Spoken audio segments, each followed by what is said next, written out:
Welcome to the Soul Forge, a place of silent mystery, quiet contemplation, and outright mayhem.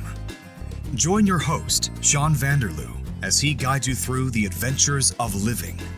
Together, we'll talk about life and love, sex and dating, joy and heartache, memories and loss, and so much more.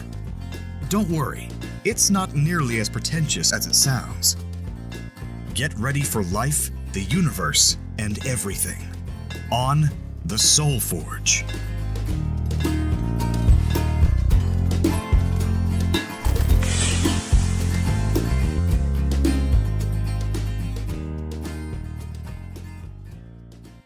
Hey there, everybody. Welcome to episode 23 of the Soul Forge podcast. I'm your host, Sean Vanderloo, and have I got an exciting episode for you today. What are we going to talk about?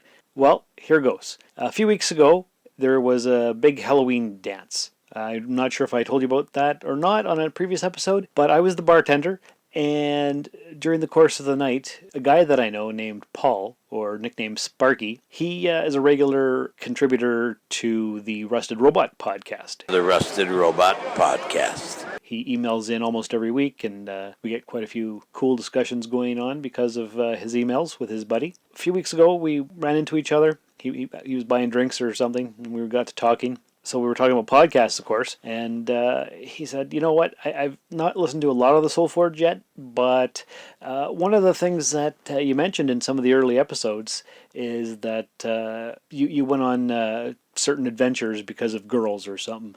And then he said, I kept saying that, but that's a story for a different day, and I'll talk about that later on another episode. So I actually listened to a few of the earlier episodes, and more than once, I was talking about something, and I said, oh, but that's a story for another time. So I figured, why not take episode 23, and we'll just talk about some random adventures that I have gone on, or things that have happened to me because of my lifelong obsession with girls. Lots of fun, I'm sure. I've written some down. I'm sure there's more that I can't remember right now. But we'll go ahead. We'll get right into it. So I remember saying I've been obsessed with girls all my life. I was in love with a girl named Adele in kindergarten, a girl named Krista in grade 1. I can't remember any specific adventures or funny stories because of them. Not that there weren't any. There might have been, but that's a long time ago, and I can't really remember. One of the first instances of me doing something silly because of a girl happened when I was probably 7 years old. At that time, I lived in Sault Ste. Marie, lived in the townhouse complex known as Grove Crescent. That's right across from Finn Hill, and I had a couple friends who lived on Lake Street. Now, my buddy Peter, he lived on Lake Street. I used to live across from him the previous year, and then we moved to Grove. But I still went to the same school. We all hung out, and we had a couple friends that were sisters who lived just down the street from Peter. And I think Rebecca was a year younger than us, and her sister Elsa was probably a year or two older. And so what did we do? Well, Elsa, in her infinite wisdom, said, let's go play in the bushes like we always do. And between Grove and Lake Street was fairly substantial bush from what I remember. And we always played in the back of Elsa and Rebecca's yard because in their bush area there was a nice pond and a fairly open area, but secluded and well enough away from the houses. So this one time, Elsa says, hey, let's show each other our private parts. I remember Mom having previously said, never show anybody your junk. Well, she wouldn't have said junk, she would have said stuff. Or actually, her famous name for a boy's private part was Pipiliti. Shawnee, don't show anybody your Pipiliti. But of course, me being obsessed with girls, Elsa said, okay, what we're going to do is we're going to go around the pond and we're going to show each other our stuff. And so I remember Peter whipped his out. Peter whipped out his Peter. I whipped mine out. She, of course, because she was older and manipulative, didn't whip anything out, but said, hey, you can look at Rebecca's boobs. And, of course, Rebecca was probably 6 and didn't have any boobs, and so she took her sister's shirt off, but there was an undershirt underneath, and then we had to go because we were being called for dinner or whatever it was.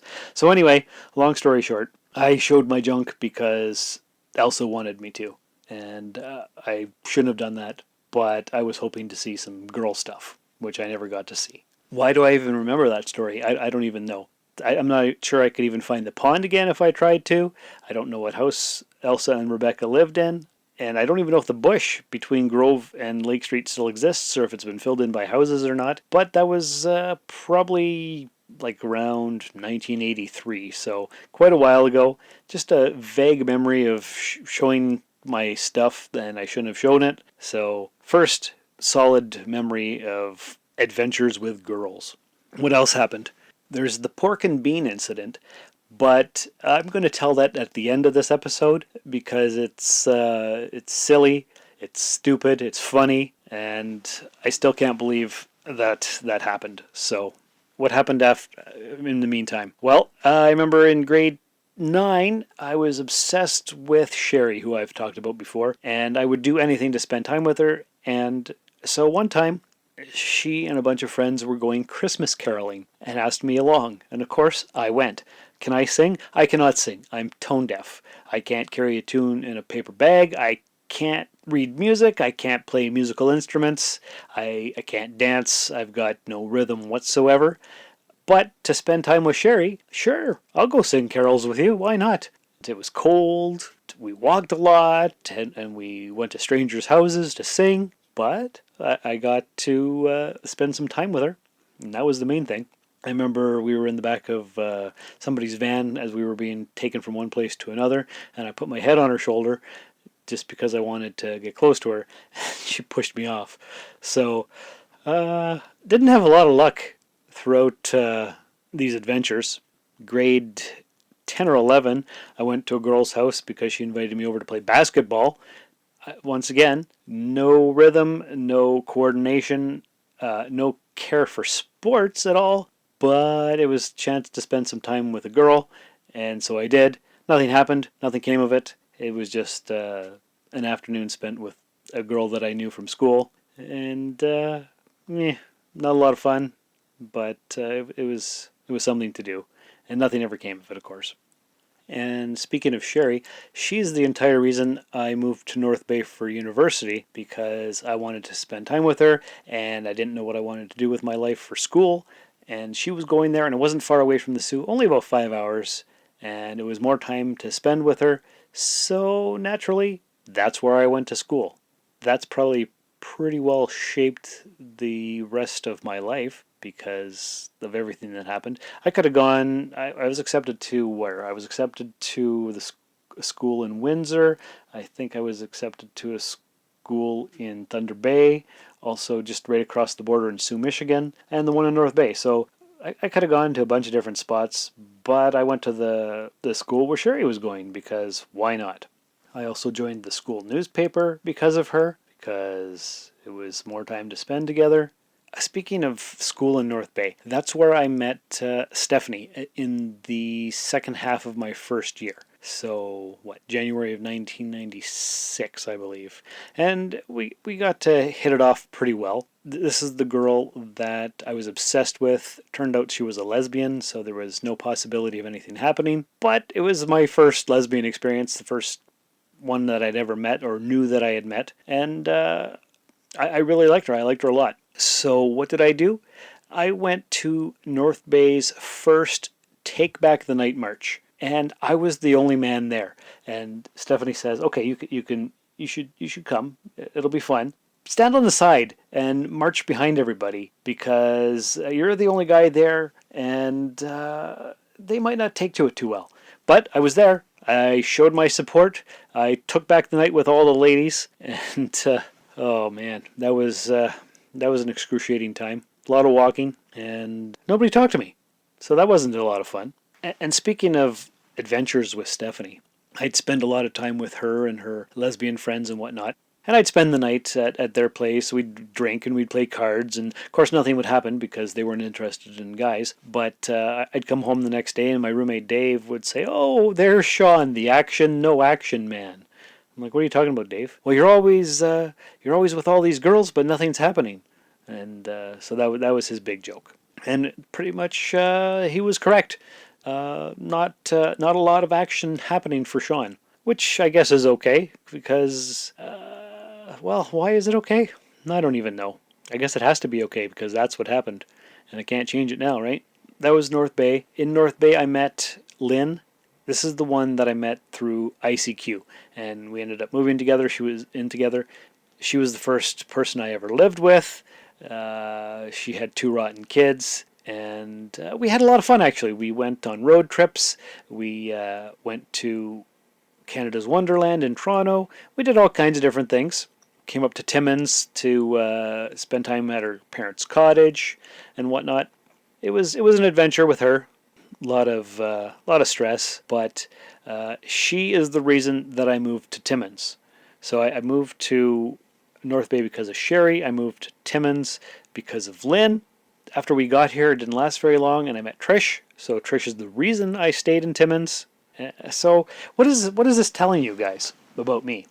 Thinking back on all these adventures and whatnot, I pretty much just follow girls around to spend time with them. Because, and I don't know if that's a good thing, a bad thing, an indifferent thing, or what it is really. It's just my personality. I like to spend time with girls, and I give up my better judgment to do things with them.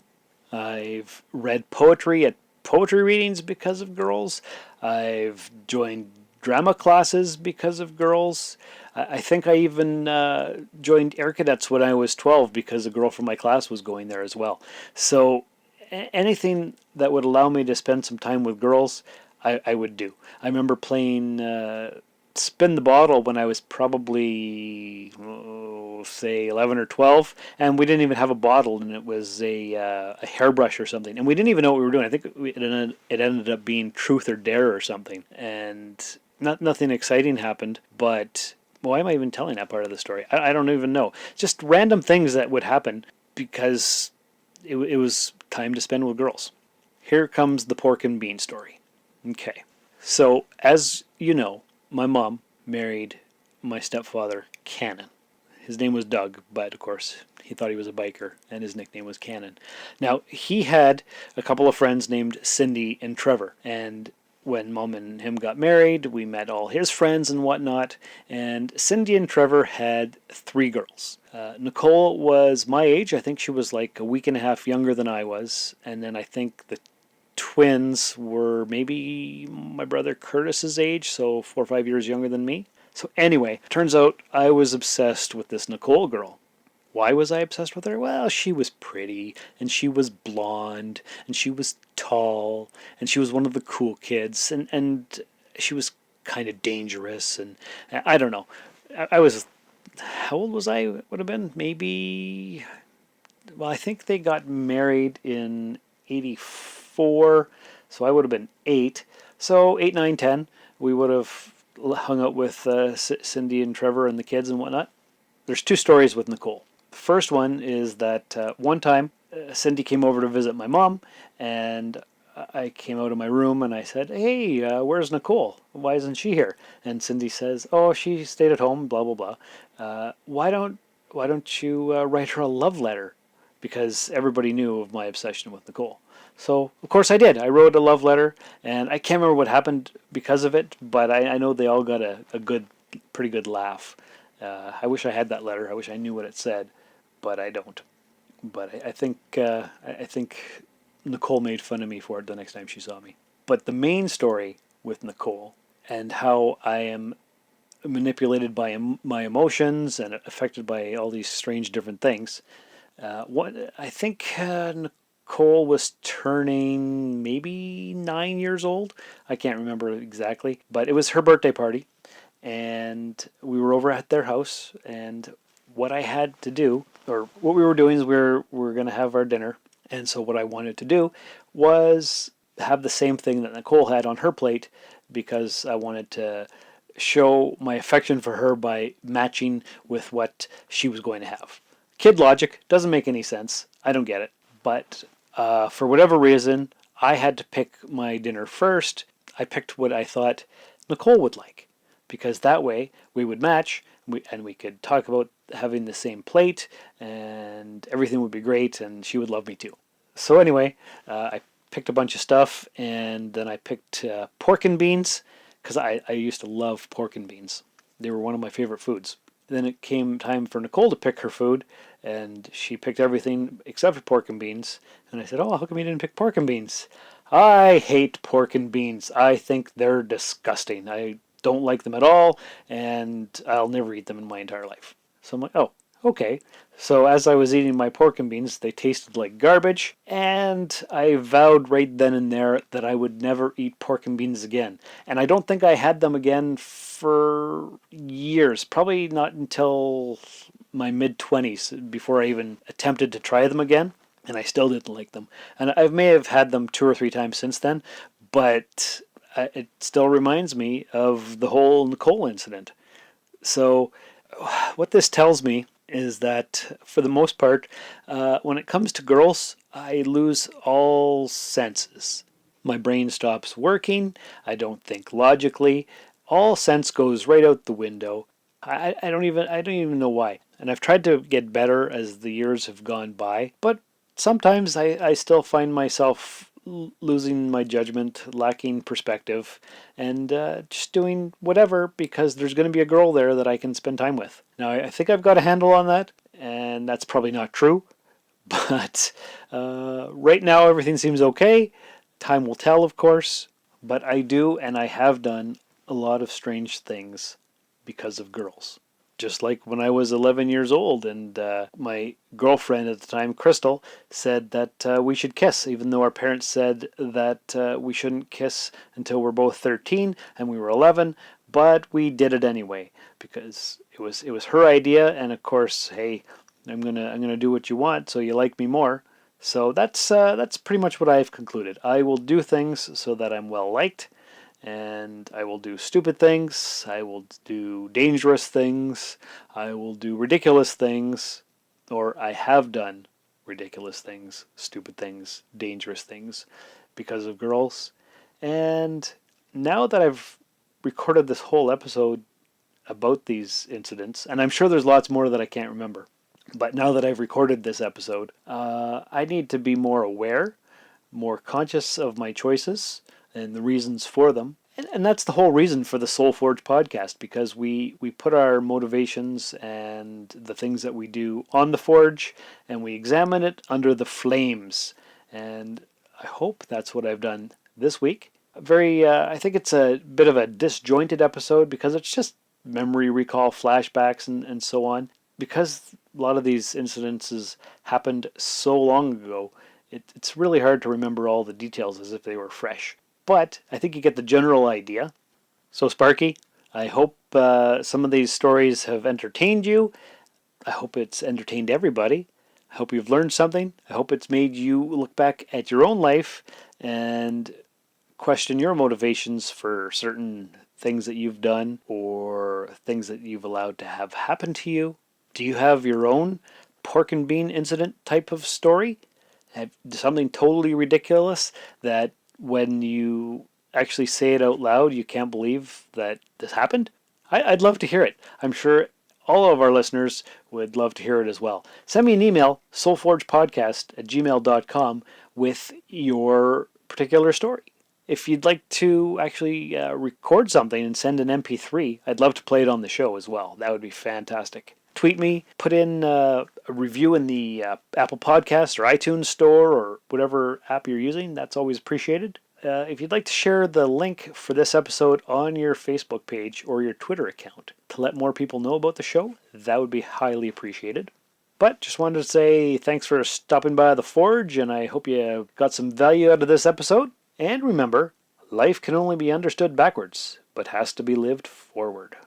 This has been another episode of the Soul Forge Podcast with Sean Vanderloo. If you'd like to contact the show, email us at soulforgepodcast@gmail.com. We are SoulForgePod on Twitter. You can follow Sean on Twitter and Instagram at Darth Vaderloo.